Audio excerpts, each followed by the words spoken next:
Syndicate নিয়ে যে ত্রাসের রাজ্য কায়েম করেছেন তার বেশি দিন টিকবে না।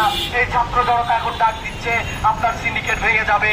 আপনার সকল অপকর্মকে আমরা সামনে নিয়ে আসবো এবং অচিরেই এই বিচারের ব্যবস্থা করব ইনশাল্লাহ। আমি অন্তর্বর্তীকালীন সরকারের কাছে বিনীতভাবে দৃষ্টি আকর্ষণ করছি, আপনারা এই সকল যত সিন্ডিকেটের হোতা আছে তাদের যত অপকর্ম আছে খুব দ্রুত লিস্টিং করেন এবং লিস্টিং করে এদের বিচারের আওতায় আনবেন।